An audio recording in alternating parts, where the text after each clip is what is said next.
Hey everybody, this is Dave Dugdale, learningvideo.com. So I've been on the hunt for Eyecups for the A7R to the A7S type line of cameras for a while. Back actually last year at NAB, I went up to the Hoodman booth and I asked, are you going to make one for the A7S? They said, yeah, it'll be out in about a month. So a month or two went by and I noticed it was actually listed on the B&H website. I'll put a link to it as well.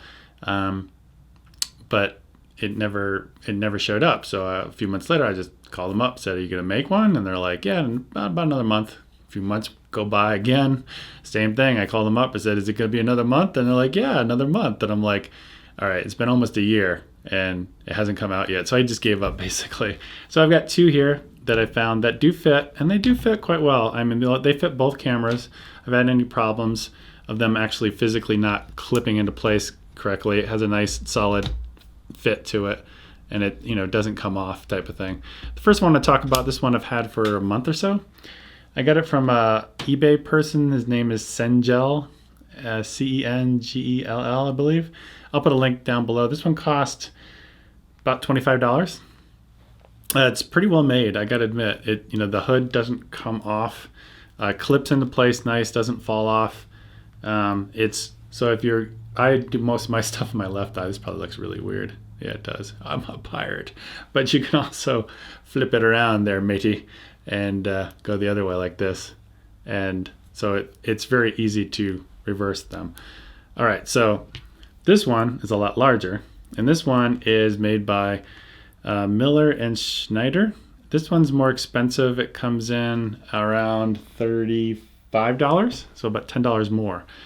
This one, now this is going to be a very subjective review at this point because the way my eye is shaped, how large my nose is, or whatever is going on in your geometry of your face, it's going to be totally different.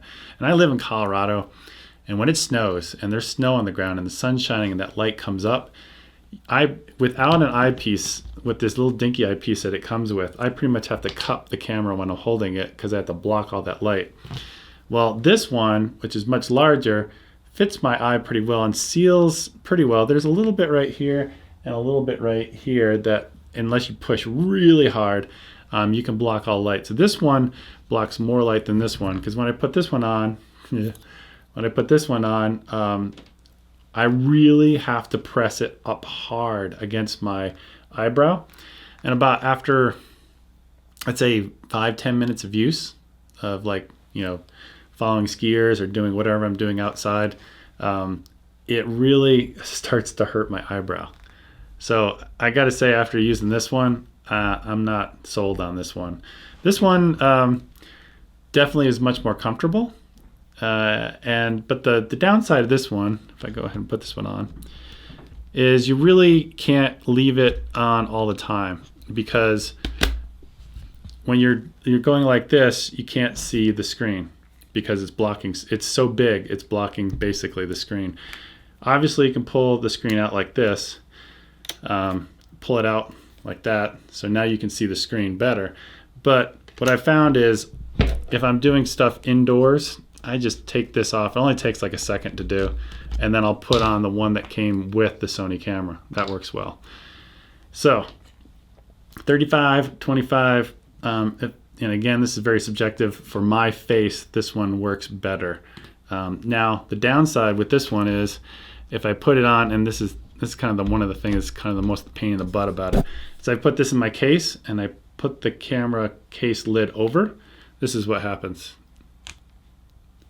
It pops off, and then inside the case, sometimes I can't find it and I want to quickly shoot, and I'm like, well, where is it? It's like bouncing around inside my camera case.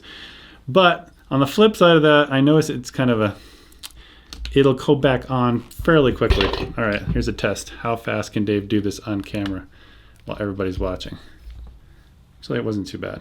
So it only takes maybe 2 seconds to put it back on. So that's kind of the downside, is that you have to kind of take this one off, on and off. But if this one were more comfortable and it's sealed a little bit better, I would probably leave this on my camera all the time. So there's my quick review of these two. This might be a to be continued Eyecup review once Hoodman actually makes one. Maybe they'll actually come out with a really good one. and NAB is just around the corner, so hopefully I'll update this around NAB, and I'll go up to the booth and say, is it done yet? And I bet you'll say, no, about another month. All right, I'll talk to you guys later. Bye.